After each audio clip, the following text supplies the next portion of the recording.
Well, good afternoon, everybody, and welcome back. I hope everybody's had a wholesome lunch and is ready for this afternoon's session. I mentioned before we're gonna kind of slice your head off for this first session and really sort of dig deep into our brains and thoughts. And then after that session, we're going to do a great moment about teleworking, past, present, and future. Now, we set out to have a talk rooted in the latest findings in neuroscience and psychology about how our brains and minds work in times of uncertainty and change. I can tell you my brain was working this morning, but we're hopefully going to have a nice smooth afternoon. You know, how the physical disconnect is affecting our moods and minds, and also what are the practical things that we can do about it. Let's have the answers. So I'm delighted to welcome Aurelia Luca, who for more than 20 years of expertise in the real estate development market. She became part of the Skanska team in 2012 as a leasing manager, after previously working as a commercial manager for global finance. She's now Executive Vice President of Operations for Skanska Romania. So Aurelia, a big warm welcome to you. And with her is Paul Olteanu. Paul is a master trainer and executive coach, currently focusing on designing and delivering transformational development programs based on the latest findings in neuroscience and behavioral psychology. We can't wait. Aurelia, the floor is yours. Welcome. Thank you very much, Colin. I'm super happy to be here, even though it's virtually. I would have been so glad to be in a room and see people and faces and reactions, and ultimately connecting with you. As Colin mentioned, I have here together with me Paul. He's not only a trainer and a coach specialized in neuroscience, and communication, of course, but he is also the creator of Mind Architect podcast series that are the most listened neuroscience podcast in Romania. And for those of you who don't know about it, I urge you to listen to it. It will just open your eyes on how our brains function and improve the quality of your relationship with your loved ones, kids, work colleagues. It definitely did for me and my colleagues. So why are we here today? Well, the pandemic forced us to adjust to these exceptional circumstances. And as you know, we are very into safety and well-being of our employees and customers and partners and of course communities. And ABSL community is no different. So we are here today to talk about how do we go through these uncertain times, how our brain and mind work, and the most important, find out some practical tips and tricks on how to cope with it. Before going into it, there is another thing that I want to mention. I have tons of admiration for Paul and what he did with Mind Architect. Again, I'm strongly urge you to listen to it. It's just a game changer. And another disclaimer, but this time for Paul, because we need to be also mindful about the time. I know you are passionate about the subject, so I will cut you in whenever I see I see that you are going over. So just bear with me here. Yep. Thank you so much. Thank you for having me here. So Paul, you can dive into so guys, thank you. First, thank you so much for the wonderful introduction. I'm very happy to be here. For me, ever since this pandemic started, it's been a personal mission to help people better understand their brains, their minds, and hopefully by doing that have better relationships. So guys, just to dig into the main core topic of our encounter here, I want to share with you a basic piece of information about our brains that's going to help us do the talk in a much more structured and easy way. So I'm going to share with you one little idea here. All good? Aura, can you see the slides? Yes. Perfect. So guys, the first thing I want to share with you is this idea of brain architecture. It's very important for us to understand the most complex piece of equipment in the known universe that we carry between our ears, all of us, but we do not have a user's manual for it. So the most simple way to look at our brain would be like this. It's comprised of three main structures. It's a simplistic, simplified view of it. It's not necessarily the most rigorous scientifically, but it's a good way of starting to look at it. The first part of our brain that you see here, the gray and yellow ones at the bottom, they are the brain stem. And this part of our brain is something like 500 million years old. We have it in common with all living things. It's in charge of heartbeat, temperature regulation, digestion, breathing, all of the basic functions. When a human baby is born, this part of the brain is fully developed. It has to be, otherwise the baby is not going to survive. And I'm going to cut it short with this one because it's not the most important and not the most affected by the times we're living. Here is where the conversation becomes interesting. The second part, guys, that you can actually see better here, it looks like this.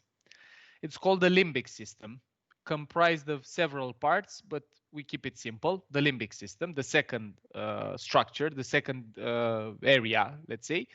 This one we have in common with mammals to the degree of development that you see in the slide. And in a very simplistic way of putting it, this is our social and emotional brain. So guys, we have a 250 million year old brain structure that is in charge of creating, maintaining, and monitoring relationships. If you've seen a baby being born or a baby dog or a baby, I don't know, cat or cow, or it doesn't matter if it's a mammal, from the moment it's born, it cries out for the mother. The part of our brain that's in charge of that is our limbic system. So you can imagine that this part of our brain in a pandemic that gets us disconnected and isolated is in a lot of stress. It's also the part of the brain that is in charge of hormones. So being alone and disconnected can lead to physical diseases and to physical unease. And maybe we talk about that later on. But just so you know, this is what I want you to take away from this. So from the moment we're born, our limbic system is functional, is not fully matured, but is functional. So we are wired to connect from the moment we are born. And it's not available. This is not true only for humans. It's available for all mammals. Now, getting to the most interesting part of our brain, our neocortex or neomammalian brain, it's this part that basically takes up about 80% of what we have inside our head, inside our skull. And guys, our neocortex is in charge of all the complex processes, the ones we need at work and at home in order to be our better selves. Speech, perception, planning, attention, and a lot of them. And I just want to shortly point out one important brain structure out of our neocortex, which is the CEO of the brain, if you want, Aura. It would be the C-level part of our brain, our prefrontal cortex. So if you put your hand over your forehead, guys, the PFC, the prefrontal cortex, is what you have behind. And why is it important? It's important for two reasons. One is that it is involved in all of these functions: abstract thinking, reasoning, complex problem solving, like decision making with complex variables like we have nowadays, emotional regulation, being able to calm ourselves down when we have an anxiety attack or fear reaction, social cognition, guys, like empathy. This is the seat of empathy, this part of our brain, and theory of mind, morality, and also inhibition, being able to control our impulses, like not get obese over the pandemic, the part of our brain that can say stop eating that cookie because it's 8 in the evening and you're not doing sports anymore and you're not going to have any more clothes and stuff, is this one. And what I want you to, the way I propose we look at them from now on, so we've said that we have three basically big brain parts that correspond to different stages in evolution. Reptilian, 500 million years, in charge of basic functions. Limbic, social and emotional brain, in charge of connecting and creating relationships. And neocortex, which is the crown jewel, especially the prefrontal cortex with these parts.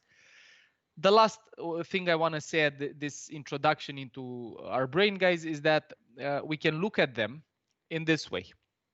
The first two structures, the brainstem and the limbic system, yellow and red, from now on, we're going to use a metaphor that has been proposed by a neuroscientist called Jonathan Haidt, and that is the rider of the elephant. the brainstem and the limbic system we're going to call from now on the elephant, the unconscious mind, as Freud called it, or system one, like Daniel Kahneman called it, the guy who won the Nobel Prize in 2002 for his study in decision making. And on top of this elephant, get ready, guys, 250,000 years ago, so not millions, thousands of years ago, appeared the rider, the neocortex, and especially the prefrontal cortex, the modern part, which is basically our conscious logical mind, system 2 in decision making because it's younger, or as we will call it from now on, the rider. What you need to know about these two brain structures is basically that the rider is capable of having a long-term perspective when we make decisions, like think about your actions in long term with complex problems and stuff like that, while the elephant can only say, this is rather risky, so let's avoid it. Let's go away from, while this is very good for us, let's go towards. Our gut feelings, you know, when you go into a new apartment or you meet a new business partner, you get immediately a gut feeling of this is a good partner or this is a dangerous partner. And then our logical mind starts analyzing and diving deeper. This is the most important part and the most basic information, that of the rider and the elephant, and the difference of age between the rider and the elephant that we need in order to have a good conversation going forward, to have a very, very rooted in neuroscience conversation going forward. Clear. So now that we have the brain structure unveiled Yep. in a very simplistic and understandable way, Yep. I know that we are pretty much all of us going through all kinds of challenges either in our working life or personal one. Still, the context is pretty new, Yep. and we are still having some troubles getting around it. So in this context, how can we keep our minds sane and how we can protect ourselves during these times? One important piece of information that we need to put out there for the people is this. Our elephant, guys, is not a big fan of change. If you've ever had, I don't know, your life partner or maybe the cleaning person who helps you with cleaning the house move something in the house without telling you, and then you come home and you start looking for it, the feeling of anger or annoyance that you experience, or when you use an app and the interface, the user experience changes, the first thing we feel is anger or annoyance. And this is because the primitive brain structures are elephant. Anything that's new, it's threatening for the elephant. Freud was right in a way, you know, he said that we have this unconscious tendency to choose life partners that resemble the opposite sex parent. He was sort of right. Neuroscience sort of confirms this in the sense that our brain looks for familiarity. So if I used to spend between, I don't know, 8 and 10 hours at the office, and now I need to stay at home, this is stressful for any mammal. It's not just for humans, it's for any mammal. And now I want to get into what stress means at the level of our brain and how we can keep sane, because basically this is the most important thing. And what I want to share with you guys now is this perspective. I'm going to show it here. So guys, one of the brain structures that is involved in threat assessment is this brain structure called the amygdala. We have two of them. You see them here, the purple ones. It deals with anything threatening, anxiety, sadness, whatever. Each time when our brain perceives something threatening in the environment, like a bear, for example. So the role of this amygdala was to see a perceived threat, a physical threat in our history. For hundreds of millions of years, threats were physical. The amygdala lights up, and then we go into fight or flight. You see it in all mammals. And the good thing is that we are pre-wired with this function. You don't need to go to trainings in order, when you see threats, to either get ready to fly, go away, or to fight it. But the complicated part about our brain architecture, and there's a lot of research behind it, is that the same brain structure, guys, can be triggered in these contexts. Condescendence, lack of respect, being treated unfairly, being unappreciated, new things happening, uncertainty in general. They also light up the amygdala. The only difference being that in this case, because we have some self-control due to the rider, to the neocortex. We don't physically fight with our clients or with our family or with our kids or stuff like that, or we don't run away from the home, but we go into defensive or aggressive reactions. So what I want you to take away from this is the idea that our brain is not capable of making a difference between physical and social or emotional threats. Now, when the amygdala fires, and this is what this is probably the most important slide so far. What it does is basically it asks for help from another brain structure part of the limbic system, which is the hypothalamus. We don't need to remember all of this biology, but it's important to know that it's very rooted in science. And once the hypothalamus, the red part, gets activated, it does two things. It commands the release of cortisol and adrenaline, which are stress hormones. And also it activates the sympathetic branch of our autonomic nervous system. And by doing these two things, it prepares our body to either run or fight.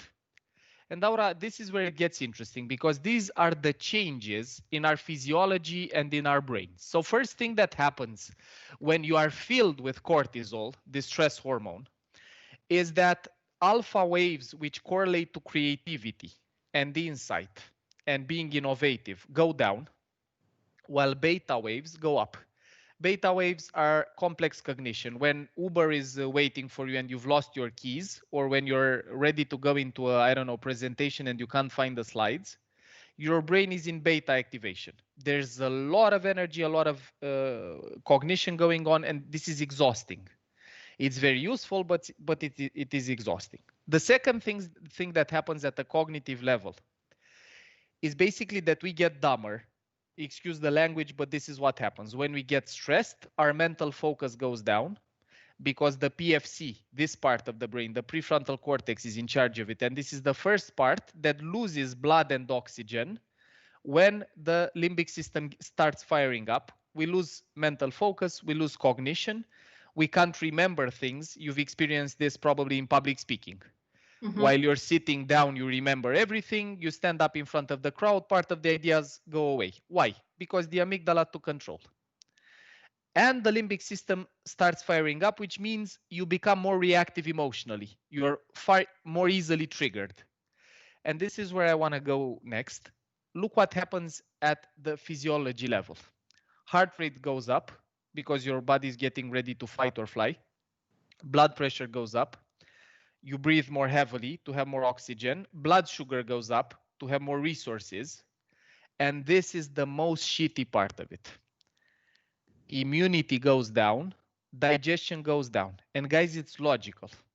When our brain has the feeling, because it cannot differentiate between physical and social threats, that you are being chased by a panther or a tiger, there's no point in investing energy in digesting. And there's no point in investing energy in fighting bacteria in your gut or in your mouth, for example, or if you have any scars, infections. Once you've managed to escape the panther, then all of these functions come back on. Mental focus, cognition, and so on and so forth. So guys, it is more than explainable why stressed people have lower immunity, mm-hmm. and digestive problems like ulcer, gastritis, irritable bowel syndrome, and others. And the main point here, and I'm going to jump into solutions of managing stress now. The main idea is that when we get stressed, we need to do two things. One is to eliminate cortisol and adrenaline from our systems. This is the most important thing. So basically to get rid of the stress hormones. And the second thing is to activate the other branch of our nervous system, which is called the parasympathetic branch, which is basically the rest and digest branch, this one, instead of the sympathetic one, which puts us into fight or flight. And now, guys, I'm going to turn the slide off now that we understand the more complicated part behind it, the neuroscience part, and we're going to talk about it. So practical solutions would be this. One thing that our brain loves, and I can share from personal experience that this is one of the things that I did when the pandemic started, is to focus on things that are in our control. So guys, maybe you've seen yourselves or other people that when you get stressed, you start cleaning the house, or you start, I don't know, focusing on emails. Or Aura, thank you for, we raise our hands, those of us who experience this. So why do we do that, guys? We don't clean our house because it actually makes a difference in the pandemic. We do it because it gives us a sense of control. So the most important mental hack that you can do in stressful times is to focus your attention on things that are in your control. Stop watching the news 10 times a day. Stop counting the cases and rather focus on washing your hands, wearing a mask, I don't know, doing things that are in your control. I can tell you from personal working experience that when the pandemic started and I had 2 months cleared in the training calendar like that, you can imagine, especially for somebody who has money issues historically. I grew up with an entrepreneur dad, so I got a lot of stress around money ever since I was small. I had a lot of cortisol in my bloodstream. I had a lot of problems concentrating and stuff because I said, oh, I don't know how this year is going to go and stuff like that. The first thing I did was to say, okay, what's in my control? The pandemic, no. Whether my clients are going to be willing to pay or do online trainings, that's not in my control. But what is in my control is to be ready if and when they do. So the thing I invested the first 2 weeks of the pandemic in was to create slides like you've seen. Everything that I used to do on flip chart in the room or on papers or on other things, I transferred into slides. So I'm ready to deliver any program that I could have delivered before the pandemic online. It wasn't only useful because I had materials when people started working online again. It was useful because focusing my attention on what was in my control released stress. I was out of the red zone of stress. That's one thing. And I'm going to recommend 2 other things, Aura, that are in our control totally. One thing, guys, that's very documented is sleep. Sleeping does wonders for calming down our nervous system. During sleep, guys, and especially during deep sleep, the first part of of the sleeping cycle, cortisol and adrenaline, the stress hormones, get inhibited. While you're sleeping, your body is free of cortisol and adrenaline, and the parasympathetic branch, the one that is about calming and the one you actually feel activating once you eat and you start becoming sleepy in trainings and presentations, jump in. That's why when we are sick, we feel the need to rest because our body wants to go into parasympathetic activation to regenerate and recharge. So sleeping, I can tell you from personal experience, I have a watch that measures the amount of time I sleep. Ever since this pandemic started, especially because I won about 1 hour of sleep in the morning instead of, I don't know, dressing up and driving to the client's office, I try to sleep at least 8 hours, guys, per night. And I promise you're going to feel a different vibe in the way you think and in the way you interact. So sleeping is one of the most useful things you can do. The second thing, which is again working on the body, not just on the mind, focusing on what's in your control, is doing cardio workout. And this has a very logical and beautiful explanation. The logical and beautiful explanation is this. For hundreds of millions of years, when mammals got their amygdala firing, danger, danger in the environment, cortisol and adrenaline went into the bloodstream, getting the body ready to fight or to run away. The first thing that a mammal would do once it would feel threatened is it would move its body. You wouldn't see a rabbit or a hog or a deer or any other mammal getting threatened and staying put. They would move their body. And when you get a spike in heart rate and then it lowers when you manage to run away from the tiger or the panther, the brain says, okay, we managed to get rid of the threat. We outran it or we fought it. So there's no need for cortisol and adrenaline anymore. And it gets flushed from the organism. But guys, I'm talking about cardio workouts. So 45 minutes a day, it would seem, sorry, not even a day. 45 minutes once every 3 days. It's not just good for your body doing cardio workouts, it's good for your mental health because you lose stress hormones. So focus on what's in your control. The second thing would be sleeping. The third thing would be cardio workouts. I've shared things that are doable for everybody. I'm not Yes. going into, I don't know, psychotherapy and coaching and other things that might help, but these are at hand for absolutely anybody and we can use them. And I'm speaking from personal experience. I have actually in this office where I'm right now a yoga mat. And between training sessions and stuff, I try to move my body in a way that activates my heart. So my brain gets the message, you managed to outrun the threat. We can calm down now. Definitely test it. Also, it took me about 1 month to realize that I need this in order to survive, especially when this craziness started. But then it is exactly like you said. I had cardio every or 3 or 4 times per week. Excellent. And I could clearly see that I was much more focused, much more. And the wonderful thing, Aura, is that it works great for kids also. Yes. Guys, if you have kids around the house, you've seen it empirically in practice. Once they start moving their body and running around and stuff like that, why do they do it? Why are they more docile afterwards or more calm? It's not because they're physically tired. It's because they manage to flush out the stress hormones and you get back your understanding and kind and, I don't know, communicative child instead of a child that's full of stress hormones and always getting into tantrums. So it also applies to kids, and it's a useful thing to focus on with your kids at home.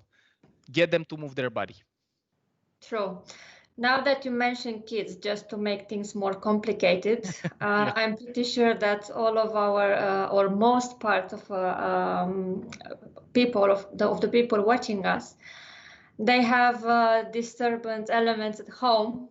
And also from experience, I have a 7-year-old.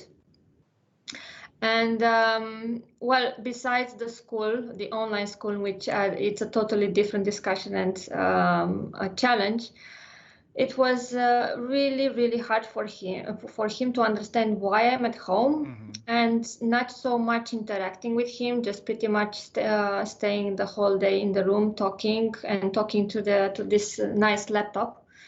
And we couldn't play together, and we just only had lunch and dinner.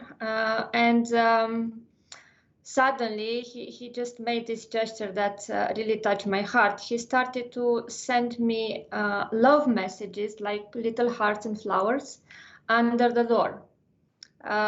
So then I actually had a chat with Alexandra on this topic, because I totally freaked out, and I said, what is he thinking that I'm pushing him away and so on? So how are kids influenced by this period, and how do you see that? How do you see? Yeah, I'm very, very happy that you brought this up, and thank you for sharing. It's such a touching story. Now, guys, the complicated thing about kids, and I need slides again to show you this very, very, I don't know, clear, is this. So we've talked about the brain architecture, and we've talked about the fact that the part of our brain that allows us to do reasoning, like understand that mommy loves me, but she has to work, is the prefrontal cortex. Is the same part of my brain that allows me to emotionally regulate, to calm myself down when I feel angry or sad or afraid or anxious and stuff like that. It's also the part of the brain that's in charge of morality and social cognition. And this is the complicated part. Now, while the limbic system is matured, it's fully matured. So the emotional, social part of our brain, it's fully matured at about 15 years of life in boys and girls alike.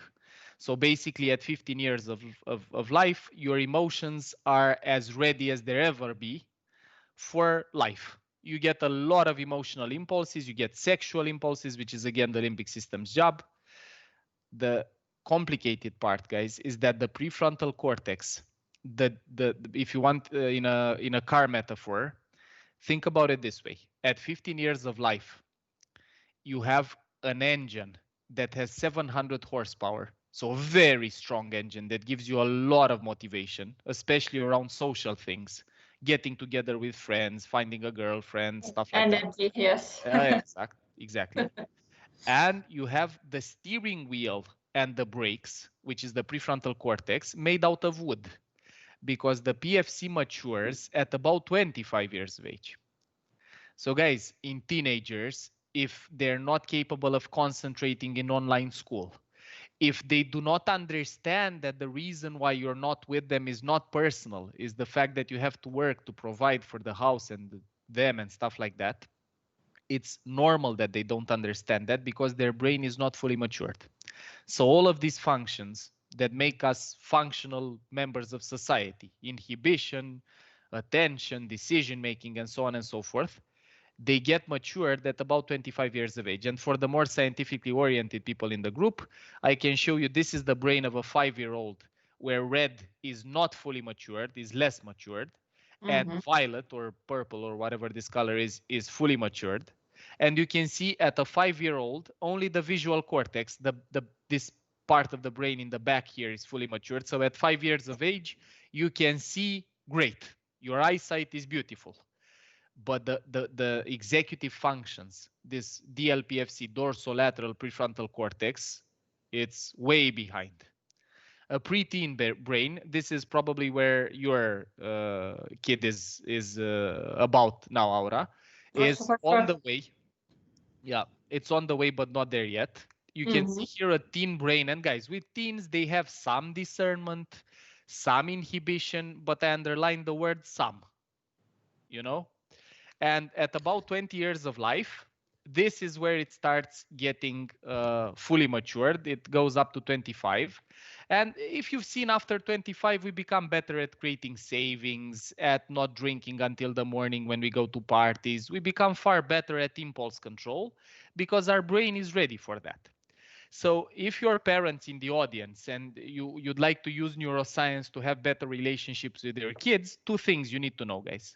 One is if they can't show all of these functions the way that you show them, it's not a problem. They're not, I don't know, bad kids or anything. They're just normal kids that have a developing brain. And the second thing is that if you want to calm them down, get them to move their bodies, because when they move their bodies, they get rid of the stress hormones such as cortisol and adrenaline. They get rid of these two hormones. They get eliminated by physical movement. Those would be two very important things. And another thing, very, very important nowadays for kids and adults alike, is the idea of social connection. And I just want to share with you this idea. So guys, for 250 million years, our elephant learned to associate being part of a group with being safe and alive. Being separated from the group, being alone for 250 million years, I can't underline this enough, for all mammals, not just humans, it meant being dead. If you're a zebra or if you're a deer or if you're a rabbit and you get separated from the group, the chances of you surviving go down a lot. We have this part of the brain, the limbic system, in common with all mammals. So it's not different in us. The neocortex is different in us, which gives us the ability to self-regulate and stuff. But this is what the research says. Isolation leads to depression. Isolation also leads, guys, to worse health, worse physical health. Like the impact of loneliness on our brain health is comparable to smoking 15 cigarettes a day or being an alcoholic. And I can tell you the research, it's from a book called Lost Connections by Johann Hari. The secret causes, or actually the less known causes of depression and anxiety, and isolation is one of the most important ones. And last but not least, the idea is that being part of a group, not necessarily faith as in religion, but being part of a community with common values and common interests, extends life expectancy by 5 to 15 years. There's a lot of research. They've been doing it in faith-based communities, but it's not about believing in God necessarily. It's about being surrounded by people in a community. And we live in a world now, modern society is leading to a deep disconnection, guys, and lack of fulfillment of our connection needs. And the reason why this happens is that I just want to show you one very simple idea. Just a sec to find the slide because it's easier with that. The main idea is this. The way we manage to feel connected to other people. If you're a new mother and you keep your kid in your arms and you look at the kid's face from the first weeks of life, guys, not months, weeks of life, if the mother becomes immobile, like the facial expressions stop mimicking the kid's expressions. Poker face, yeah. Poker face, exactly. You can see the child going into distress. You can see him with just by looking at the kid. But if you measure blood pressure and cortisol levels in the blood, if you actually take blood from the little kid, you see stress levels going up. So what does this say? For our brains, it is vital that we see each other. And this is where this idea of online communication rather is unfulfilling. And I can show you why in a very, very simple slide that looks like this, guys. So just a second to have the proper one here. Just a second. A lot of slides. This is one of the things I'm having fun with in the pandemic. So we're looking at the ones in human connection. There you go. Human connection. So guys, just to picture a very, very simple view of working online, it looks like this. So the way we manage to connect to others is mostly by reading their facial expressions, their body language, their tone of voice. And for mammals, less for us, pheromones, smell also. Well, let's look at what happens in the meeting room. In the meeting room, you have all of them. Physical connection, yeah, like in the office building or in, I don't know, in a cafe or wherever you're working. Working online, if people keep the video on, you get facial expressions and body language, which is 55% of the way that we assess other people's moods. And you also have tone of voice. When using just phones, you have only tone of voice, which, I don't know, adds up for something like 30% of our assessment of the other person's vibe, feelings. While in emails, SMS, and chat, which you use a lot nowadays, you don't get any emotional feedback from the other person. So guys, if you want to reduce the stress levels in your team, keep the bloody video on. It doesn't matter how your house looks like or if you're in pajamas or whatever you're wearing. For our brains, not just human brains, mammal brains, for 250 million years, being able to see facial expressions and body language calms us down because we get immediate feedback. Not being able to see the person you're talking to is very stressful for our brain because it denies the limbic system the type of feedback that it's been used to getting for 250 million years. So keeping the video on, I say this in all the workshops and in Mind Architect and in all the opportunities that I get, guys, it is not a perk. Keeping the video on is the easiest way to reduce the stress level in a team. So that would be my 2 cents on working online and on how this impacts our brain. We weren't designed at a hardware level to communicate just using writing. We can understand writing, but the entire emotional component goes away. And that's very, very exhausting for our brains. So what I heard is rather focus on relationship in online meetings rather than tasks. Absolutely. And your slide clearly showed that.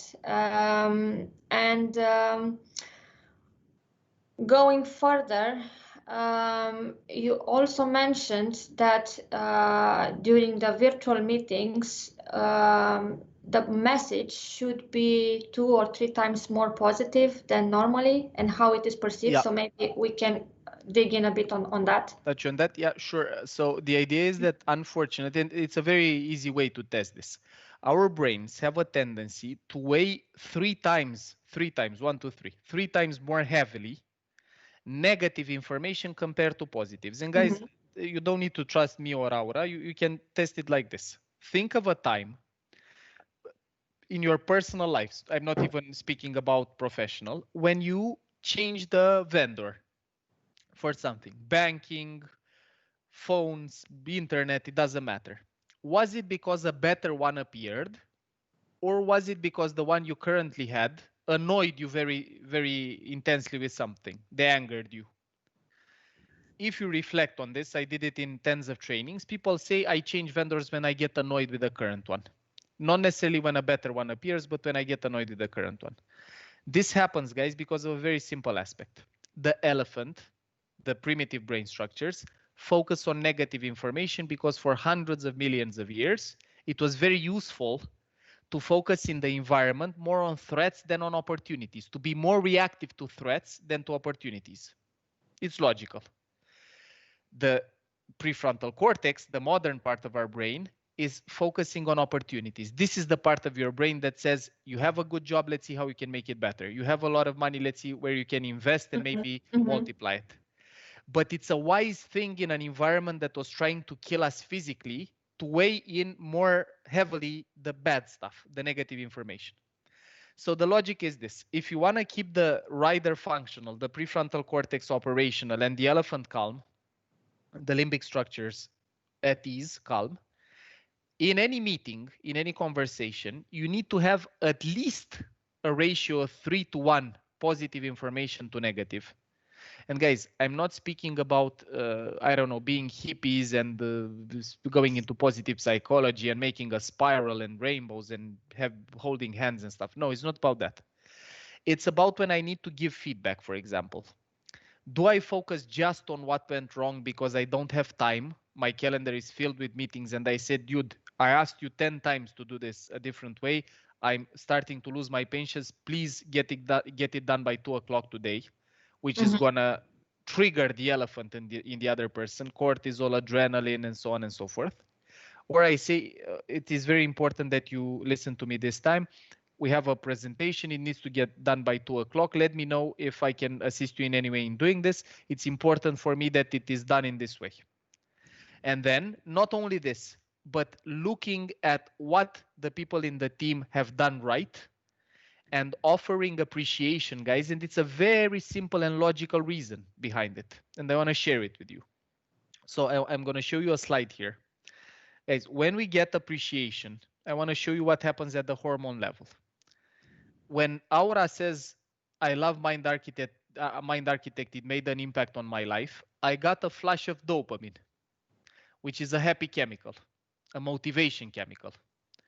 And also, when I heard that the story between her and her son, I got a flash of oxytocin because she was vulnerable and shared a personal story.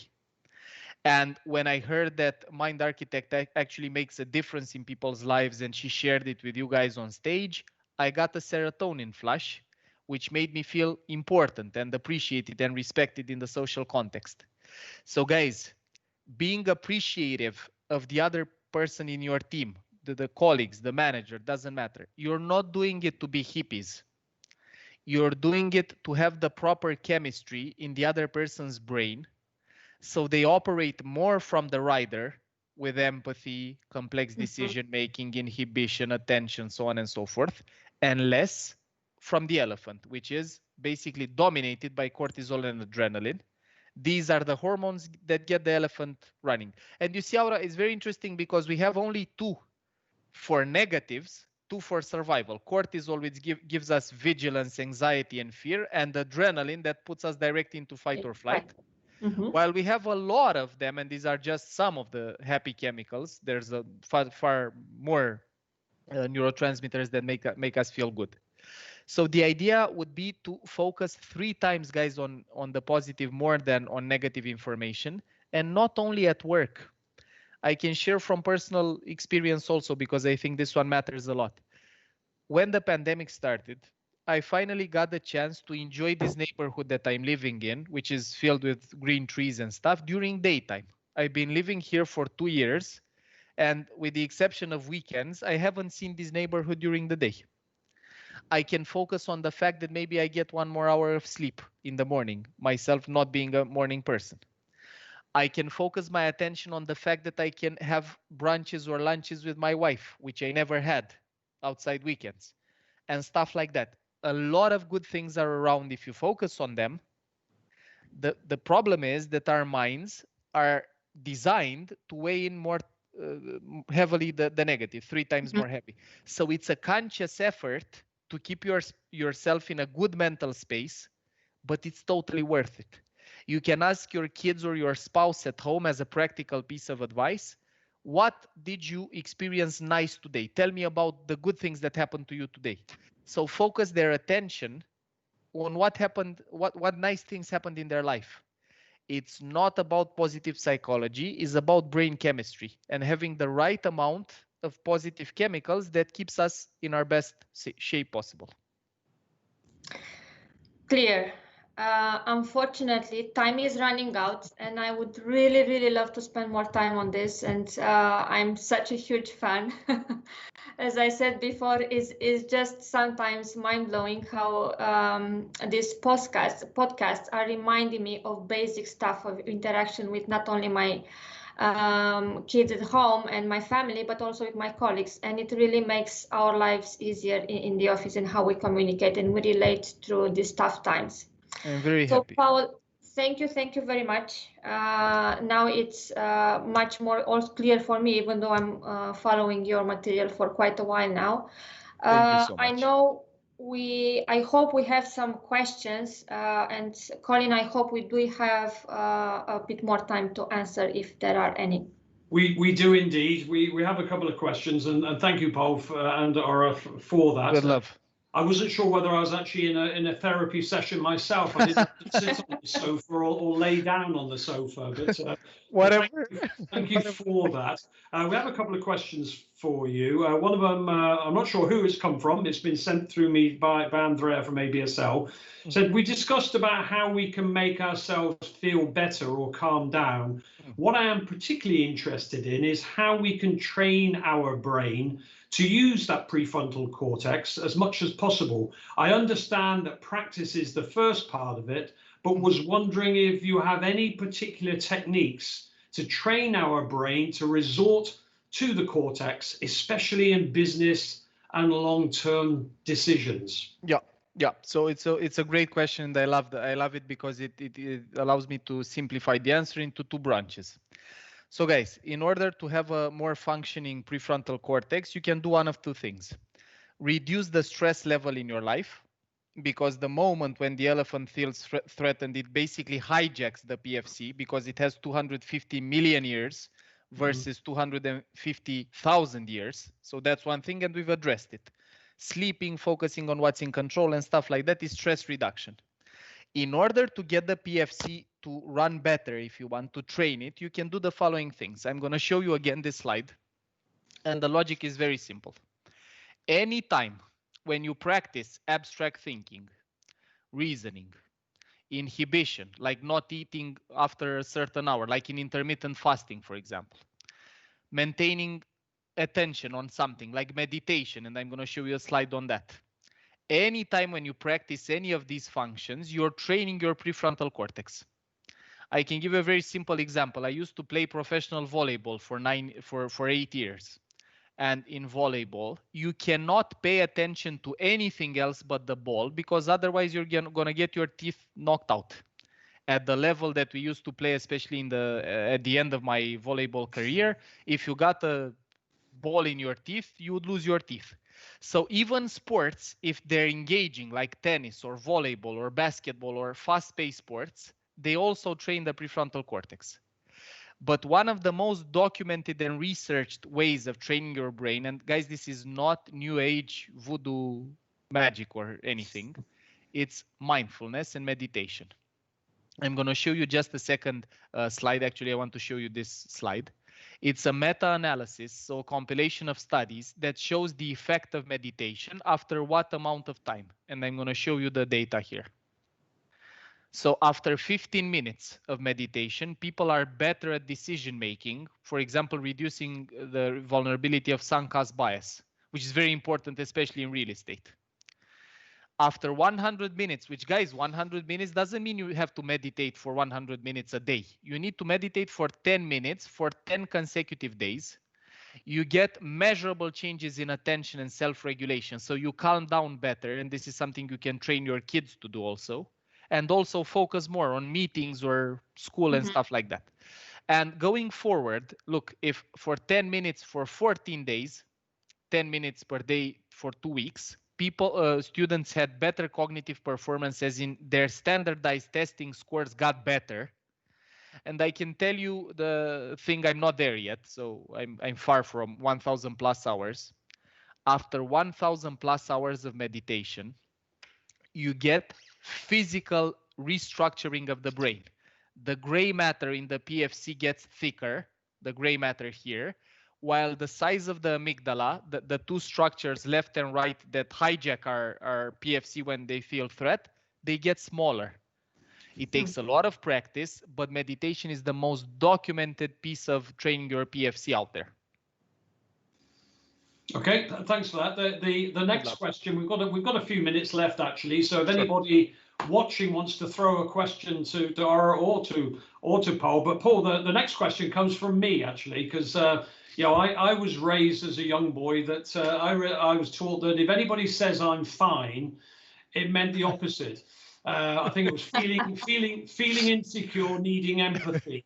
And I guess one of the important things with this is that there's some people who will be watching your presentation today and will be able to use it effectively to help themselves in those moments, whatever they are. But I guess that there's a lot of people who may be watching it who maybe either are not able, or sometimes we don't want to, that we want to, you know, that cry for help or whatever we call it.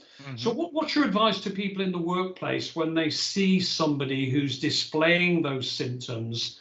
You know, what's your advice on how you would manage that when you see a colleague, you know, slipping, if you like, and you need to pull them out of it? We talked about children, get them to run around the room.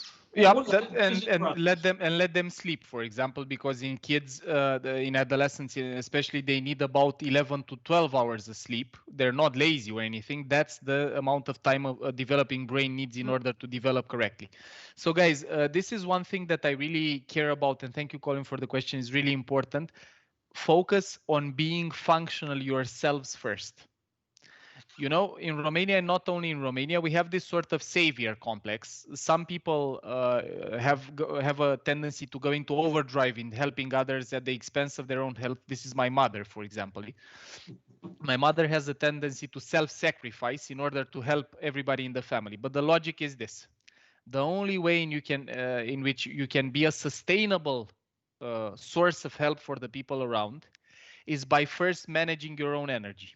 So my first recommendation for people who see other people in pain or in distress of any sorts is to focus on managing your energy level, because if you become dysfunctional, you cannot help anybody. The second thing, guys, and Colin, if we had more time, I'd go into the neuroscience of that, but I'm going to ask you to trust me on this. Guys, there's a very big difference between empathy and compassion. Empathy means I feel your feelings. It's something that we come pre-wired for. We have mirror neurons that allow me, if you hit your hand with a hammer and I see you, I feel your pain in my body. It's something that our brain does automatically. You can see it in mammals. If you manage to beat off the alpha male, nobody else challenges you because of mirror neurons. They have the capacity to simulate the pain of the alpha male, so they won't challenge you. I am not a big fan of empathy. I am a big fan of compassion, because compassion and empathy activate different brain regions.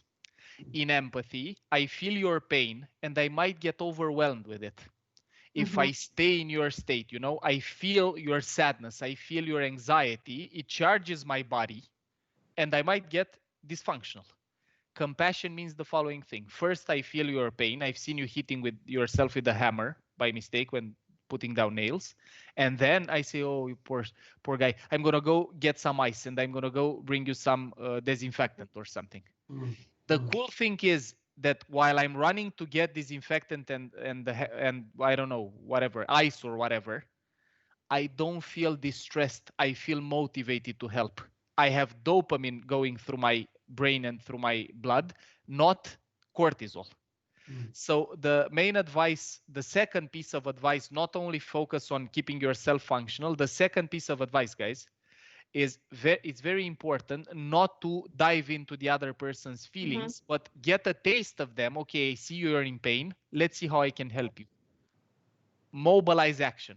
Help the other person get out of the situation or whatever they feel they need, not just staying there in their emotion. Okay, great. We have we can squeeze one more question in. Perfect. And it's, is our Romanian competitive culture affecting us in this period? Excellent question. I love this question. I want 45 minutes, please, for this one. I'll say it was my question then, if you like it, but it's somebody else's. I love the question. So our hyper competitive culture in Romania is one of the shittiest things you can experience, not only in a pandemic situation, guys. We are wired. We are wired. Actually, if you think about it, the advantage, the differentiating advantage of the human species, we're not the strongest mammal, we're not the most long living, we're not the most resistant. We have no physical advantage. You don't even have fur. You know, like we would die living for a week outside in winter. The thing that allowed us to become the top of the food chain, as long as we're still going to be here, is our ability to work well in large numbers, and that requires trust.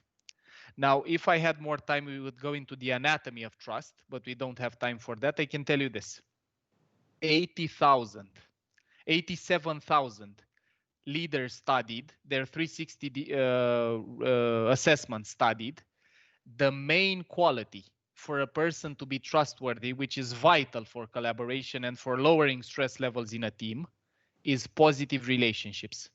Guys, I'm going to repeat this. It's not competence. It's not being the smartest person in the room. It's not being Dr. House or being Elon Musk or being Steve Jobs and all the examples of people that are being portrayed as good leaders because they had good ideas or they were perseverant or competent. It's positive relationships. And if you think about it, trusting each other and being able to collaborate instead of compete was the way we survived for hundreds of thousands of years. So the main thing we could do if we would like to grow a far better society, because in Romania you can see it on the streets, you know, why should I wear a mask if I don't know, I already had the virus, or if I don't think I'm affected, or if I'm in an age group that doesn't have a lot of risk.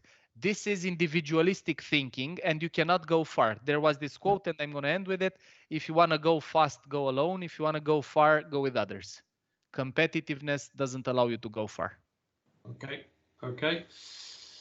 All right. Do you have a? You've been part of this therapy session that I've been enjoying as well. Do you have a final question for Paul? No, I actually don't have a question. It's more of a reflection. Okay. Nice. Yeah. Yeah. Especially that. Well, yes, I did experience this need to help at the beginning, and I ended up in being almost burned out. Mm-hmm. And then I realized that, you know, this, how you call it, procedure in airplanes is not for nothing. So you put your mask first if you want to help others and so on. So then I somehow learned it the hard way. So just take this advice. It is free today. And use it, because learning the hard way will certainly take the price. And guys, can I just finish with one idea? Sure. The longest longitudinal study in human history, it's called the Harvard Study of Adult Development. It started in 1938 and it's ongoing. It's still running. They studied, first it was just men, because just men unfortunately were accepted at Harvard, but then they started studying everybody basically who became part of the study, and they were trying to find out what makes for a flourishing life. Pandemics aside, it doesn't matter if it's a pandemic context or not. And the answer of a 90-year-old study basically is this: the only thing that they found that correlates positively with human flourishing and with the perception that you had a fulfilling life is the quality of relationships with family, friends, and community. Guys, I'm looking into your eyes while saying this. It's not even health. Health was lower in the ranking than the quality of relationships. So if you're sick, but you feel connected, loved, and cared for by friends, family, community, you feel better than if you're healthy and alone. It's the longest study in human history, the longest longitudinal study in human history, that says the same thing that the brain architecture says. focus on relationships, not in a hippie way, but in the corporate environment, we're far too focused on tasks. And in Romanian educational school, you have only one grade that measures relationship. It's a grade called purtare, behavior, in which in order to get a 10, you need to attend and not set the school on fire. That's basically the KPI there. That's everything you need to do.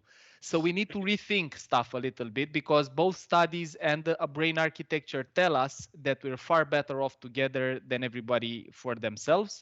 And we should rethink our organizations, our workspace, and our schools especially around these ideas and this research.